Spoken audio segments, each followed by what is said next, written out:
Hola, muy buenos días. Empezamos una nueva semana de actividades. Seguimos en el proyecto 1, la semana 2 del proyecto 1. Empezamos nuestras actividades con la asignatura de lengua y literatura. Antes de empezar, vamos a conversar un ratito sobre el estrés. Imagino que quizás esta temporada ya hayas escuchado ese término. Pues bien, el estrés es la incomodidad que sientes cuando estás preocupado, asustado, enojado, frustrado, abrumado por algo. Es provocado por las emociones, pero también afecta tu estado de ánimo y tu cuerpo. Claro, no es del todo malo porque en ocasiones sí es necesario que tengamos un poquito de estrés para que podamos reaccionar y estar alerta y trabajar más. Es decir, el estrés del todo no es negativo. Pero cuando llegamos a un nivel más alto, cuando ya es mucho, cuando sentimos que ya no soporto más, ¿por qué me mandan tantos deberes? ¿O por qué tengo que hacer esto? Entiendo que llega un momento en que quizás te sientas, pero como con una camisa de fuerza. Entonces, vamos a hacer lo siguiente, vamos a tratar de bajar ese nivel de estrés. ¿Cómo podemos bajarle el estrés? Pues bien, te recomendamos hacer un horario de actividades relajantes, actividades que te ayuden a despejar tu mente, para que te puedas liberar de toda la tensión que tengas contigo. Entonces, la idea es que diariamente hagas al menos una actividad que te ayude a relajarte. La propuesta, 15 minutos diarios de ejercicio, puede ser ejercicio de respiración o algún otro tipo de actividad que puedas hacer con algún adulto o de pronto con alguien de tu familia con el cual te puedas organizar para hacer algo divertido, ¿no? Puede ser con tus hermanos o con tus papás. Depende de cómo estés, ¿no? Entonces, recuerda, la idea no es quitarte todo el estrés, porque recuerda que el estrés no es del todo negativo. Lo necesitamos para estar alerta y para ser responsables. Pero tenemos que tenerlo en su lugar, de una forma equilibrada. La idea es que no te enfermes. Bien, entremos en materia. Luego vas a ver por qué conversamos sobre el estrés. Primeramente, ¿qué es el texto? Creo que ya lo conoces bien, pero vamos a recordarlo. Es un conjunto de enunciados u oraciones que permite dar un mensaje coherente y ordenado, ya sea de manera escrita o a través de la palabra oral. Recuerda, estamos en una nueva era, en una era de la tecnología.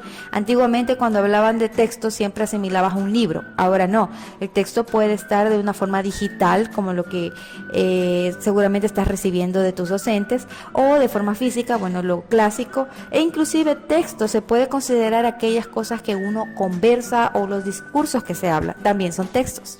Bien, entremos en materia. Luego vas a ver por qué conversamos sobre el estrés.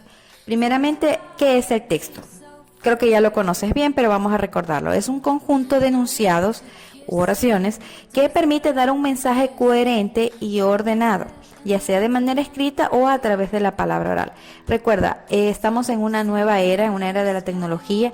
Antiguamente, cuando hablaban de texto, siempre asimilabas a un libro. Ahora no, el texto puede estar de una forma digital, como lo que seguramente estás recibiendo de tus docentes, o de forma física, bueno, lo clásico, e inclusive texto se puede considerar aquellas cosas que uno conversa o los discursos que se hablan, también son textos.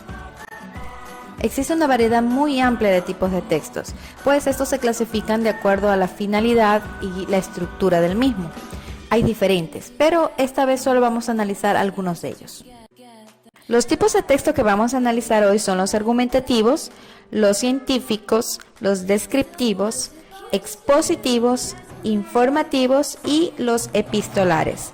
Sobre este último es sobre el que vamos a hacer la actividad del día de hoy. Los textos argumentativos son aquellos que permiten convencer, modificar o reforzar la idea del lector u oyente mediante justificaciones, mediante argumentos. ¿Qué es un argumento? Un argumento es una razón, algo válido, ¿no? Los artículos de opinión son un excelente ejemplo de este tipo de texto. ¿Dónde puedes encontrar un artículo de opinión? Pues bien, en las editoriales de los periódicos. Los textos científicos, por otra parte, tal como indica su nombre, son escritos que abordan conceptos, teorías, resultados de estudios en base a conocimientos científicos. Estos utilizan a su vez un lenguaje científico. No es otro idioma, es el mismo idioma, pero es un idioma, es el idioma pero con términos técnicos, para los cuales obviamente las personas que los redactan y las personas que lo leen pues tienen una base de conocimiento. Por lo general no se hacen estos textos para el público en general. ¿Por qué? Porque las personas que los leen tienen conocimiento sobre el tema y leen porque necesitan saber sobre eso. Para nosotros, para las personas, para el público en general, existen los textos de divulgación científica que más adelante vamos a conocer. Por otro lado, hay otro tipo de texto que en personal me encanta, que son los textos descriptivos. Estos tienen que ver mucho con la literatura. ¿Por qué? Porque son la representación o descripción de algo. Puede ser una persona, un animal, un paisaje, una emoción, un pensamiento.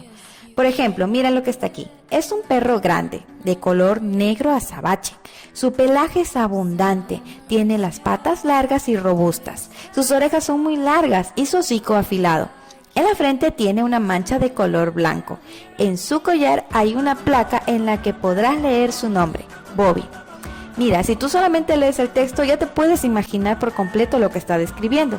Ese es el éxito, esos son los textos descriptivos.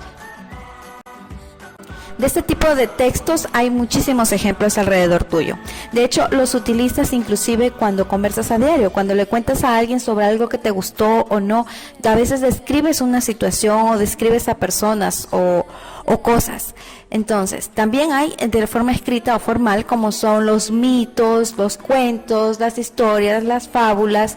Existe un sinnúmero de ejemplos de textos descriptivos que, como ves, siempre han estado cerca de nosotros. Tenemos también los textos expositivos o explicativos. ¿Por qué los llamamos también explicativos? Pues bien, su función es esa, explicarnos acontecimientos, ideas, información, conceptos. ¿Te acuerdas que hace un momento vimos que los textos científicos manejan un lenguaje un poquito especial, un lenguaje técnico que solo ciertas personas pueden comprender porque han estudiado para eso?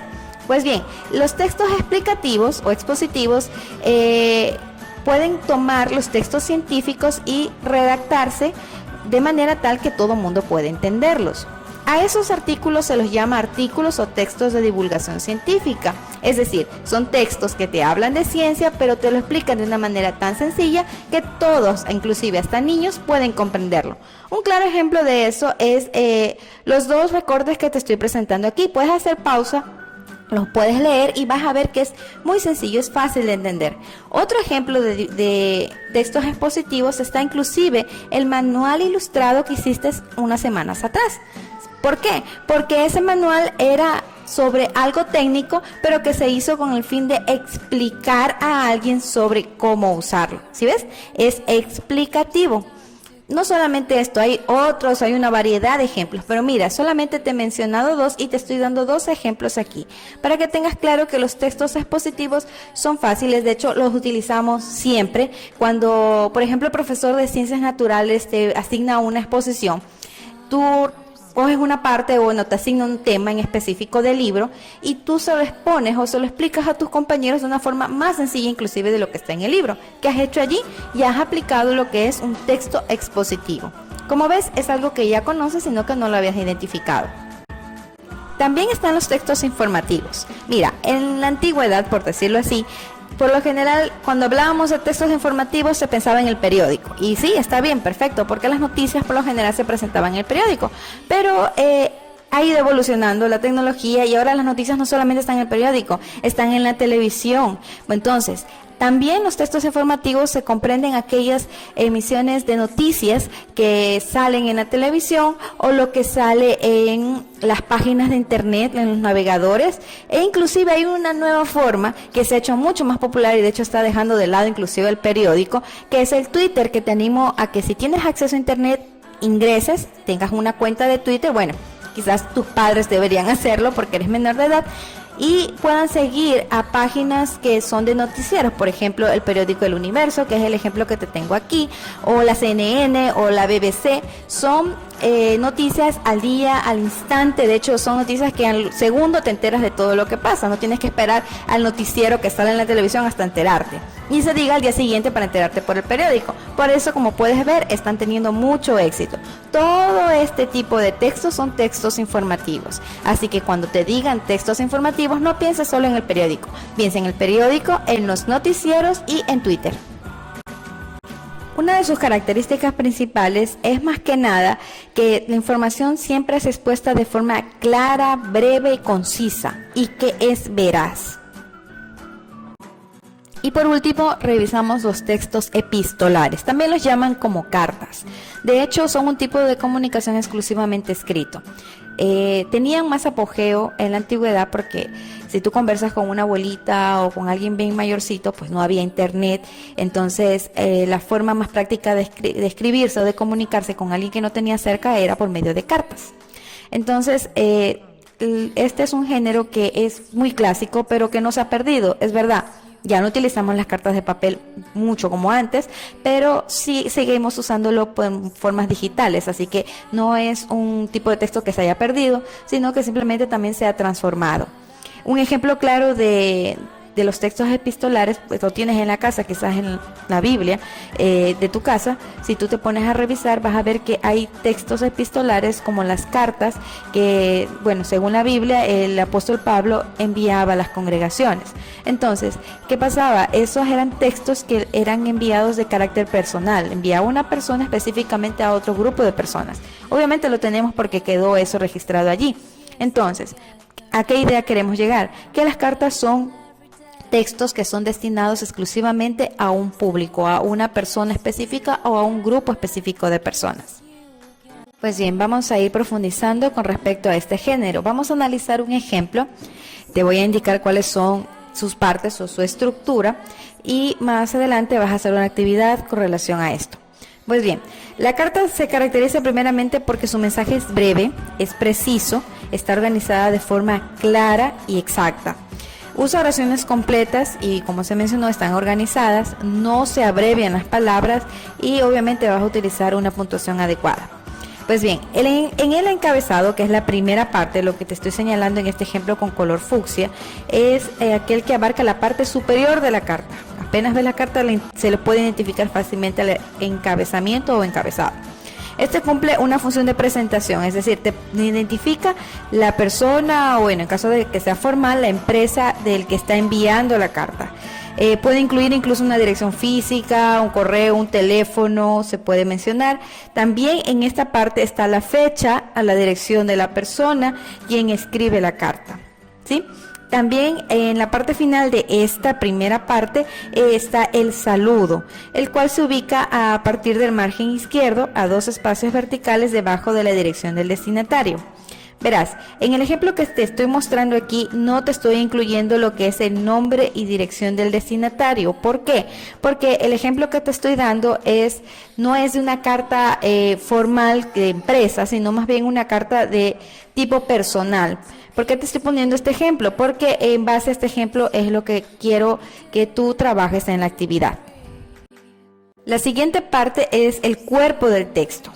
Es decir, allí vas a poner lo más importante, es decir, el mensaje de la carta. Este puede ser de tipo expositivo o argumentativo. Bueno, eso ya lo decide la persona que lo escribe. Pues no, obviamente depende del mensaje que se vaya a enviar. Se lo recomienda que se ubique a 2 espacios debajo del saludo, como puedes ver el ejemplo. Se divide en introducción, pues se agradece al destinatario de que esté leyendo la carta, el núcleo, que es la idea principal, y una conclusión, que es el resumen de la carta, o sea, la parte final de lo que es el cuerpo. Eso en una carta formal, ¿no? En una carta formal no vas a obviar nada de estas partes, pero cuando es una carta de tipo personal se puede distorsionar un poco estas partes. Lo más clave es que se envíe el mensaje. Veamos el ejemplo, ¿qué te parece? Para ser más claro. Ayer fui de paseo con mis padres y hermanos a un parque precioso que se encuentra cerca de mi casa. Se llama Parque Araucano. Me encantaría que la próxima vez que nos visites vayamos juntas y nos divirtamos en los juegos y la cancha de patinaje. Espero que nos veamos muy pronto para poder compartir y jugar. Como ves, aquí no estamos poniendo, o la persona que envía la carta no está agradeciendo su atención. En una carta formal dijera que agradece la atención de que se está dando a esta carta, pero no. Aquí más que nada se está enviando es el mensaje, pero no se está obviando lo que es la conclusión, porque en la parte final dice: espero que nos veamos muy pronto para poder compartir. Entonces, en esa parte ya es una conclusión, ¿sí? Como ves, es una carta súper breve. Por último, tenemos lo que es la despedida. Es decir, allí ya se cierra el mensaje con una cortesía, con una, como puedes ver en el ejemplo, dice: cariños a todos en tu casa, o con mucho cariño tus amigos, tu amiga, ¿sí? Atentamente tu mejor amiga, o atentamente la persona que más te quiere, algo así, porque estamos hablando de una carta personal. Se incluye una firma también, ¿sí? Se incluye una firma porque tienes que poner el nombre, y tu nombre y una firma. Y también hay una parte final que puede ser adicional, quieres o no, lo puedes poner, que se llama postdata. ¿Por qué? Porque recuerda, la idea es la siguiente: antiguamente cuando alguien escribe una carta, acuérdate que no tenían la facilidad como ahora, que si te equivocas, control Z, o simplemente con un botón borro lo que no me gustó y corrijo. Antiguamente no había como eso. Entonces tú ibas escribiendo, ya escribían la carta, terminaban de hacerla, pues me olvidé de decirle tal cosa, me olvidé de avisarle. Entonces ahí apareció el postdata, o sea, un dato posterior. Entonces en la parte inferior se pone, como ves en el ejemplo, la P con mayúscula, punto D, punto, y se escribe brevemente lo que se le haya olvidado. Como te dije, eso es algo opcional, algo que si lo quieren incluir. No todas las cartas llevaban postdata, ¿no? Entonces es por el motivo que te acabo de mencionar. Eso es básicamente la estructura de una carta. Muy bien, con todo lo que hemos aprendido hoy, seguramente te preguntas: ¿qué es lo que tengo que hacer? Pues bien, yo te voy a proponer la siguiente actividad. Vas a organizar las partes del texto de una carta que te voy a presentar a continuación, y tienes que organizarlas de tal manera, pues obviamente, que cumple la estructura de una carta. Lo vas a transcribir en una hoja, puede ser una hoja reciclada, considerando, o nuevamente más, no olvides, la estructura que se te indicó. Y una vez que hayas terminado, que lo hayas escrito, pues la guardas en un sobre. El sobre no tienes que comprarlo, puedes hacerlo uno con una hoja de papel blanca y goma, no hay ningún problema. Y bueno, obviamente necesitas salir a comprarlo. Y lo guardas en tu caja portafolio. Esta es la carta, como ves está desordenada, están todas las partes de la estructura que se te indicó, incluso incluido hasta una postdata. Lo único que tienes que hacer es organizarla y transcribirla, obviamente, de la forma organizada como ya te indiqué. Vamos resumiendo. ¿Qué aprendimos? Bueno, aprendimos a organizar nuestro tiempo para incluir actividades que sean relajantes, divertidas, para que no nos agobie el estrés. También aprendemos que existen diferentes tipos de textos. Entre los tipos de textos que aprendimos hoy están los argumentativos, científicos, descriptivos, expositivos, los epistolares y los informativos. Sobre los textos epistolares vimos que son las cartas y que estas tienen una estructura. Al final, ¿qué es lo que debes presentar? Es decir, ¿qué es lo que debe quedar registrado de tu trabajo? Lo que vas a guardar en tu portafolio para que nos muestres a nosotros los docentes. En un sobre vas a guardar la carta que organizaste y transcribiste. Listo, eso es todo. Y con esto, manos a la obra.